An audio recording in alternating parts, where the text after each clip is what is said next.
Luzon, Visayas, Mindanao at buong mundo. Ngayon ay Miyerkules, Agosto 30, 2023. Ako si Barbie Bulak at ito ang Balitang A to Z. There is a purpose and a need for confidential funds in the Department of Education. Pondo ng DepEd at ang 150 million pesos confidential fund nito binusisi ng mga kongresista habang proposed budget ng OVP. Sa kabila ng mga tanong ng minorya, mabilis na kalusot sa komite sa Kamara. May dalawang na-i-report po sa amin na possible na ideklara na election-related incident. Dalawang lugar sa bansa, posibleng ideklara ng COMELEC na areas of concern. Dalawang kapitan, binigyan ng protective security dahil sa umano'y banta sa kanila ngayong BSKE. Matapos umani ng batikos, kaugnay ng presko na para sa dating pulis na nanutok ng baril, QCPD Chief nagbitiw na sa pwesto. At sa ating balitang A to Z Sports, boxing icon Manny Pacquiao. May pag-asa nga bang makarating sa 2024 Olympics?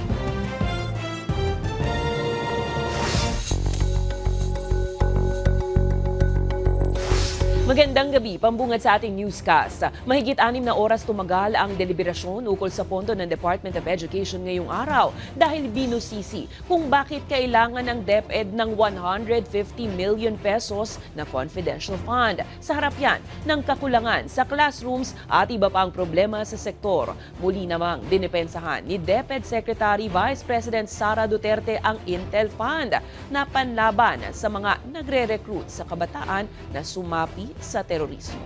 May balitang A to Z, si Ian Maghanoy. Where all the concerns were exhaustively answered. With this, Madam Chair, allow me to move for the termination of the budget briefing of the Department of Education as well as its attached agencies. Lusot na sa committee level ang budget hearing ng Department of Education para sa susunod na taon.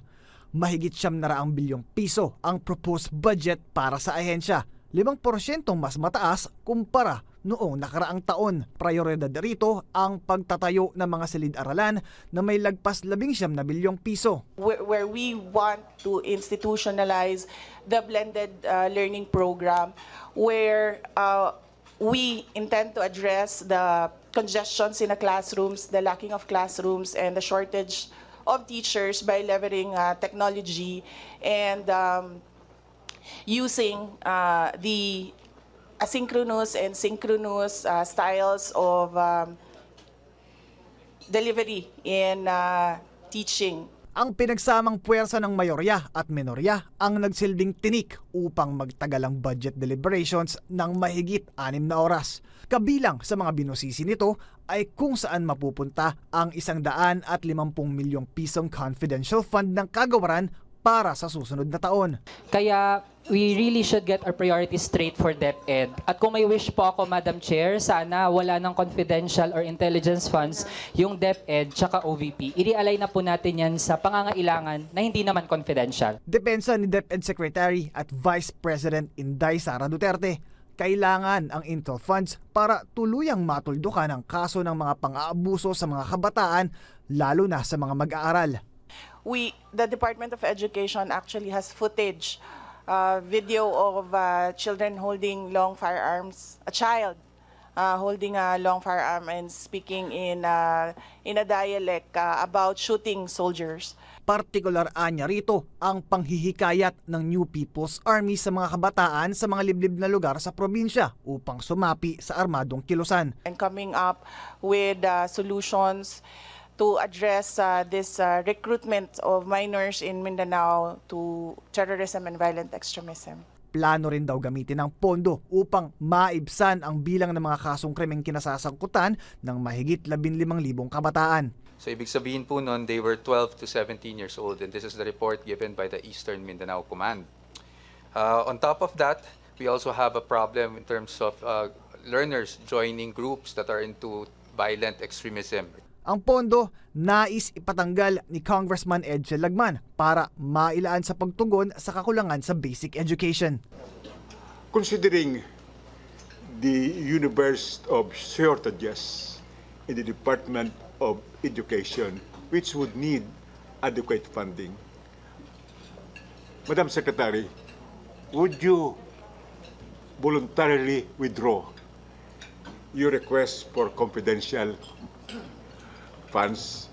Pero giit ni VP Sara, There is a purpose and a need for confidential funds in the Department of Education because basic education is intertwined with national security. But of course, as we always say, we leave it to the discretion of the members of the House of Representatives and the Senate, the wisdom of granting confidential funds to the Department of Education.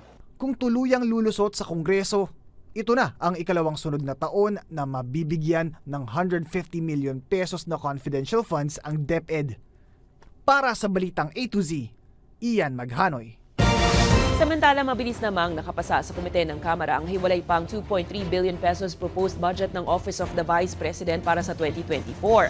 Pero si APT Teachers Representative Franz Castro mariing kinundi na ang pagpatay ng BRIC pro bono sa kanilang minorya habang kinekwestiyon ang 125 million pesos confidential fund ng OVP noong 2022. Kinekwestiyon ni Castro at ng Makabayan Bloc kung bakit hindi ito naipaliwanag gayong naroon mismo si Vice President Sara Duterte. Anya, parang may itinatago raw ang OVP.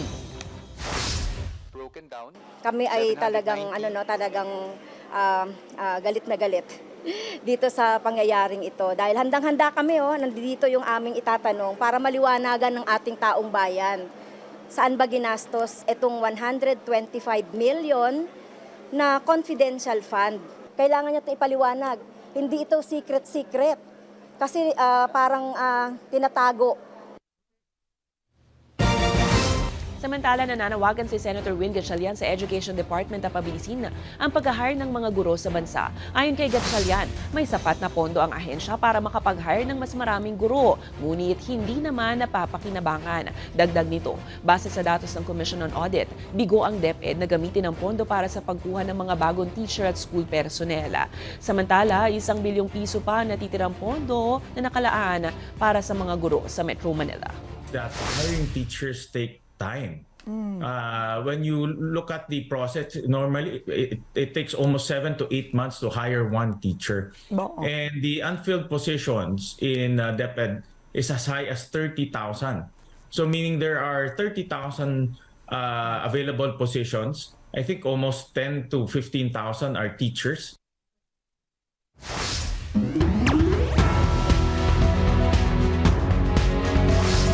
Dalawang lugar sa bansa ang posibleng ideklarang areas of concern ng COMELEC dahil sa election-related incident. Habang ilang individual naman ang nahuli ng lumabag sa gun ban sa bansa. Ang buong detalye sa Balitang A to Z ni Kim Salinas. 3 araw pa lamang nang magsimula ang election period sa bansa, posibleng may maideklara na ang Komisyon ng Halalan na areas of concern dahil sa election-related incident. Nabaril po yung isang aspirante po na punong barangay dyan sa Libon Albay. Ikalawa po yung kahapon dito po sa Midsayap, North Cotabato na magpa-file daw po sana allegedly ng COC para sa punong barangay. Sa ngayon, hinihintay pa ng COMELEC ang kabuuang ulat ng AFP at PNP para maberipika kung tungkol sa eleksyon ang dahilan ng krimen bago ito maituring bilang kauna-unahang election-related violence ngayong BSKE. Pero nagdagdag na ng checkpoints at seguridad sa mga apektadong lugar. Ilalabas po namin ito by category at itong Libon Albay at saka po itong Midsayap, North Cotabato, sigurado na po ito na maaring malagay na sa area of concern. Ang i-determine na lang po natin anong level. Ayon sa COMELEC, ikakategorya by color ang mga lugar sa bansa depende sa banta sa seguridad. Berde kung walang banta, dilaw kung may election-related incident noong nakaraang eleksyon, orange category naman sa mga lugar na kailangan ng agarang tutukan dahil may banta ng terorista, habang pinakamataas ang red category dahil sa matindi na ang banta at ito'y isa sa ilalim na sa COMELEC control. Samantala, muling nagpaalala ang COMELEC at PNP ukol sa umiiral na gun ban. Ibig sabihin, bawal ang pagdadala ng baril kahit may permit to carry firearms outside of residence. Ito po ay walang visa unless po meron kayong certificate of authority na nai-issue ng COMELEC. Ang ginagawa muna natin is binavalidate muna natin dito sa FEO bago natin i-forward sa COMELEC, no? Para ma-issuehan ng COMELEC exemption. Sa datos ng NCRPO, may ilan na silang nahuli na lumabag rito. Nobel yan dahil makukulong yung tao, no? Ibig sabihin, hindi siya makakapagpiyansa pag na-violate niya itong gun ban. Bukod rito, aabot sa mahigit 600 na bodyguard para sa mga VIP ang binawi na muna ng PNP. Sa bisa ito ng COMELEC resolution na nagbabawal ng security personnel habang eleksyon. Pero mayroon anya itong exemptions ayon sa COMELEC kung may banta sa kanilang seguridad. Kailangan din po nila ngayon i-request yan, lalong-lalo na at election period na po. Ang tawag po natin dyan ay Certificate of Authority for High-Risk Individuals. Sa ngayon, 2 kapitan na ang pinahintulutan na magkaroon ng security personnel ng COMELEC at PNP dahil sa banta sa kanilang buhay. Para sa Balitang A to Z, Kim Salinas. Samantala, itinakda na ng COMELEC ang isang special election sa ikatlong distrito ng Negros Oriental sa December 9, 2023. Ito'y upang mapunan ang nabakanteng posisyon sa Kamara ng napatalsik na kongresistang si Arnulfo Arnie Teves Jr.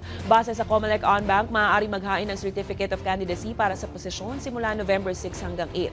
Sa datos ng komisyon, mayroong mahigit 301,000 na registered voters ang naturang distrito. 75 million pesos naman ang nakalaang budget para sa naturang special poll.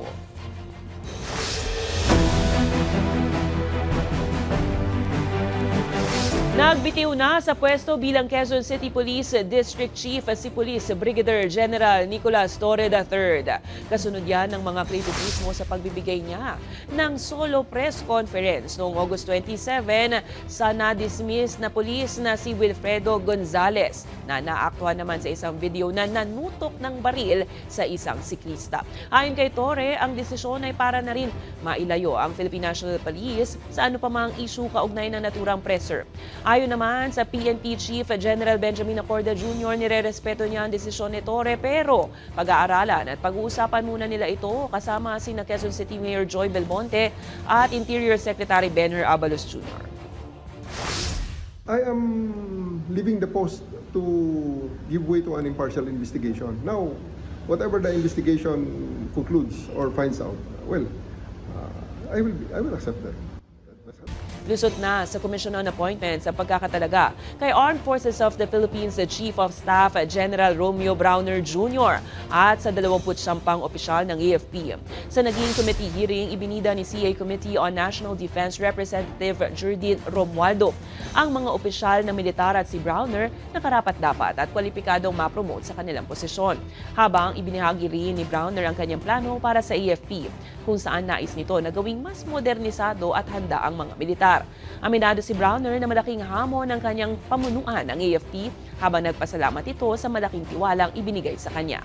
Matatandaang itinalaga ni Pangulong Marcos Jr. si Browner nitong Hulyo. It was given the greatest challenge of maintaining peace and order in our region. And, sir, it was a job well done. I am elated to be part of history today to preside over the confirmation of General Browner, who will be the first Chief of Staff who will have a fixed term of 3 years of duty to ensure that there's a proper implementation of our AFP modernization program and the other programs of the armed forces. Kasabay ng paggunita ng National Press Freedom ngayong araw, ipinunto ng National Union of Journalists of the Philippines ang naitatalang aabot sa 94 na atake sa media magmula nang maupo sa pwesto ang Pangulong Ferdinand Marcos Jr. Yan ay sa kabila ng pahayag ng pamahalaan na walang dapat ika-alarma sa estado ng press freedom sa bansa. Narito ang ating balitang A to Z. Sa ikalawang taon mula nang maisabatas ang August 30 bilang pambansang araw ng kalayaan sa pamamahayag, pinasinayaan ng National Press Club of the Philippines sa kanilang bakuran ang busto ni Marcelo H. Del Pilar, ang bayaning mamamahayag na ipinaglaban ng kalayaan ng bansa gamit ang panulat. Kinikilala natin yung kalayaan sa pamamahayag ng mga kapatid natin. Kaya naman po, yung kadakilaan na ginawa ni Gat Marcelo H. Del Pilar sa kanyang kapanahunan bilang ama ng pamamahayag sa bansa. Samantala, isang art exhibit, film screening at journalism workshop naman ang ikinasa ng National Union of Journalists of the Philippines, kaisa ang iba pang grupo ng mga mamamahayag. Sa kanilang joint statement, ipinunto ng mga grupo na abot sa 94 na atake sa media ang naitala magmula nang maupo sa pwesto ang Pangulong Ferdinand Marcos Jr. sa kabilayan ng pahayag ng pamahalaan na walang dapat ikaalarma sa estado ng press freedom sa bansa. Dahilan, ayon sa mga grupo, upang mas lalong dapat ipaglaban at bantayan ang kalayaan na ipahayag ang katotohanan. Sa panig naman ng Presidential Task Force on Media Security, tiniyak nito ang kahandaan ng administrasyon na magbigay seguridad sa sinumang alagad ng media na mahaharap sa banta. Paalala ko po na ngayon pong BSKE, pwede po nating lapitan ang ating mga PIO sa lahat ng presinto ng PNP. Sila po ay mga designated bilang mga media safety vanguards. Kung kayo po yung mga natatanggap na pagbabanta sa inyong buhay para po mabawasan ang karahasan sa hanin ng media, tayo po ay maging mga responsableng mamamahayag sa pagko-cover po ng halalan. Mababatid na sa 2023 World Press Freedom Index, nananatili ang Pilipinas bilang isa sa pinakadelikadong bansa para sa sektor ng mga mamamahayag. Susunod, Manny Pacquiao may bagong ambisyon sa kanyang boxing career. At sa ating balitang showbiz, Ultimate Heartthrob Papa P magkakaroon ng one-night concert. Abangan ang kumpletong ulat sa pagbabalik ng Balitang A to Z.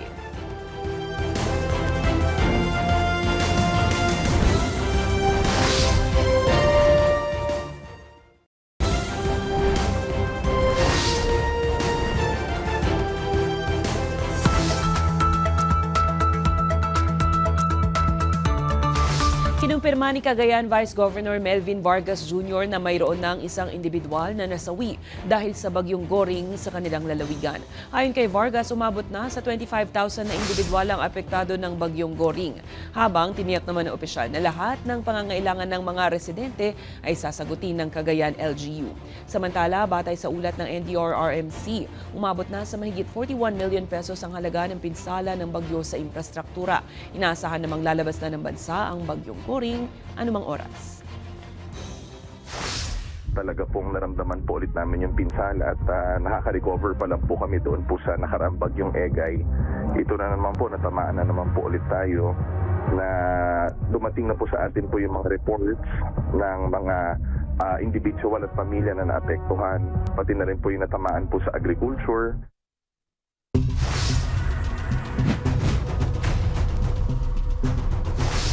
Ipinasara na ng Bureau of Customs ang 4 na rice mill at warehouse sa Bulacan na hinahinalang sangkot sa iligal na pag-iimbak at pagpupuslit ng bigas. Nadiskubre kasi kamakailan ng BOC at ni House Speaker Martin Romualdez, ACT-CIS Party List Representative Erwin Tulfo ang mahigit 150,000 sako ng imported na bigas na nagkakahalaga ng 430 million pesos. Habang bukod sa sako-sakong bigas, nadiskubre rin nila sa likod ng isang warehouse ang may mga nakasakong palay na aabot naman sa 60,000. Base sa impormasyong nakuha ng BOC, nasa 4 hanggang 5 buwan nang nakaimbaka ang mga sako ng palay sa warehouse. Samantala, matatanda ang ipinag-utos na ni Pangulong Ferdinand Bongbong Marcos Jr. na paigtingin ang operasyon laban sa mga illegal smuggler at hoarder ng bigas. Kung ilalabas po kasi lahat ng supply, i-offer po sa mga market, sa ating mamamayan para mabili. Siguradong pag marami ang kompleto yung supply, bababa naman po ang presyo. Pero kung ganito ang ginagawa ng ating ibang ilan na mukhang iniimbak lang at tinatago, may iba pong ill motives po sila.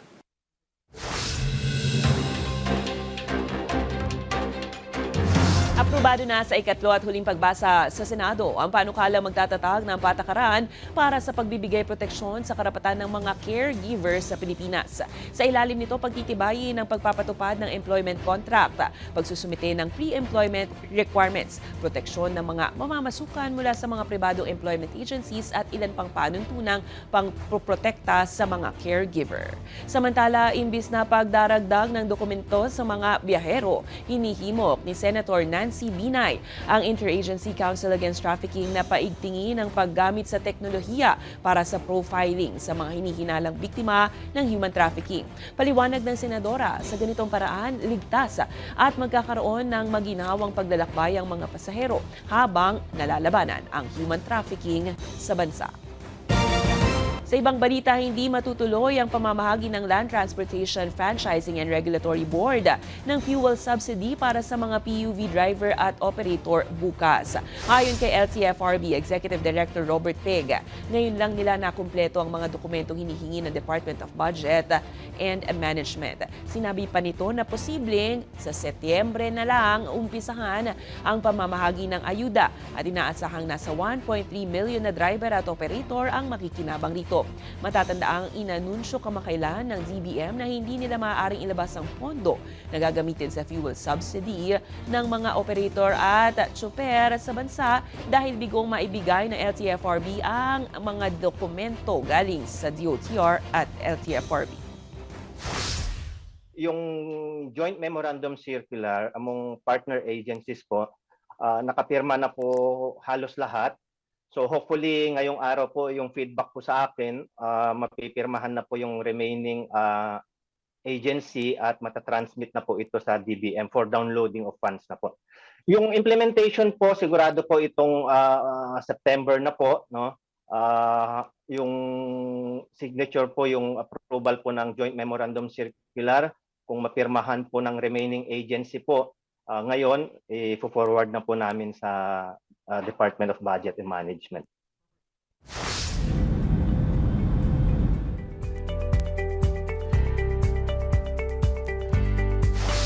Nagbabala ang Taiwan ng paglala ng tensyon sa rehiyon matapos ang bagong insidente ng panghihimasok ng Chinese warplanes sa media line.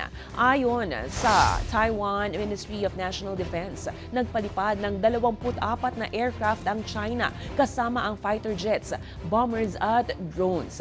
Mayroon din anilang 5 warship na lumapit sa kanilang teritoryo. Ang median line ay nagsisilbing unofficial barrier sa pagitan ng China at Taiwan na regular na umano ay pinapasok ng Beijing. 1 taon na ang nakalipas.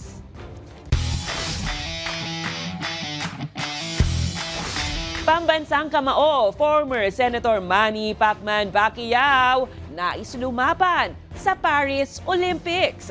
Kinumpirma ni Philippine Olympic Committee President Representative Abraham Bambol Tolentino na nagpahiwatig ang boxing icon para sana makalaban sa 2024 Summer Games sa France. Ang problema, kung daraan sa Olympic qualifier na Asian Games, overage na ang 44-year-old na si Pacquiao dahil hanggang 40 anyos lang ang limit dito. Gayunpaman, posible pa rin makalusot sa Paris Games si Pacman sa pamamagitan ng 2 Olympic qualifying tournament sa 2024 at posible rin itong makapasok kung mabibigyan ng International Olympic Committee ng spot sa ilalim ng universality rule. Tiniyak naman ng Boxing Association ng Pinas ang tulong kay Pacquiao sa kanyang bagong adhikain na makarating sa pinakamalaking entablado ng palakasan sa mundo.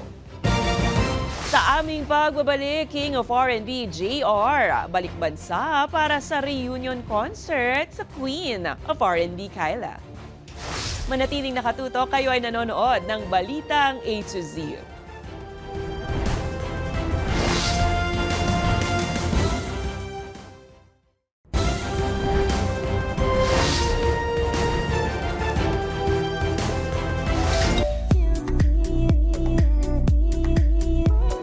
R&B King JR, balik Pinas para sa nalalapit na reunion concert nila ni Kyla at Piolo Pascual. May nilulutong one-night concert. Kailan kaya yan? Alamin ang detalye sa Balitang A to Z Showbiz ni Lane Garcia. Hey, what's up everybody? This is Kyla. What's up, it's me JR and we have a concert called Back in Time on September 2.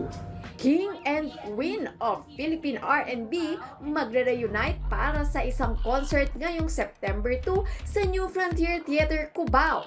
Pinamagatang Back in Time, Kyla and JR The Reunion Concert. Celebration ang upcoming show ng 20th anniversary ng dalawa bilang music tandem. Balik Pinas si JR para sa concert na ito na anya ay sulit for the fans dahil 30 songs ang hinanda nila ni Kyla. Make sure to get your tickets via Ticketnet. See ya! See ya! Samantala, heads up sa mga fans ni Papa P. Ready na ba kayong kiligin? Dahil magkakaroon ng one-night concert ang ultimate kapamilya heartthrob na si Piolo Pascual. Gaganapin ang Ultimate Night with Piolo sa Newport Performing Arts Theater ngayong October 20. Sa direksyon ni former Star Magic Head na si Johnny Manahan. Ang tanong, kunin kaya ni Papa P na special guest ang anak na si Inigo Pascual? Abangan na lang para sa balitang A to Z Showbiz, Lynn Garcia.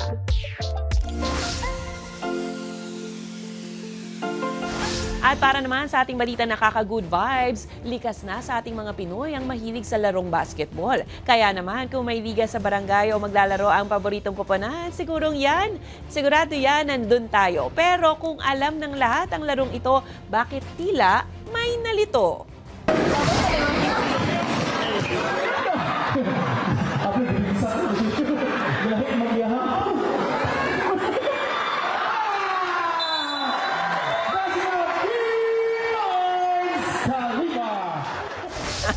Pasok sa ring ng kabila. Kung kayo ay may kwentong kakaiba, mga kwento ng pag-ibig o storya ng inspirasyon at pag-asa, maaari niyo itong ibahagi. Sumali sa ating Facebook group ng Balitang A to Z. Panoorin na replay na ating programa at sundan na ating social media pages. Hanapin ang Balitang A to Z. Ang ating pabaong quote of the night ay mula sa mamamahayag at 2021 Nobel Peace Prize laureate na si Maria Ressa. Ayon sa kanya, ang kalayaan sa pamamahayag ay pundasyon ng karapatan ng mga Pilipino sa katotohanan.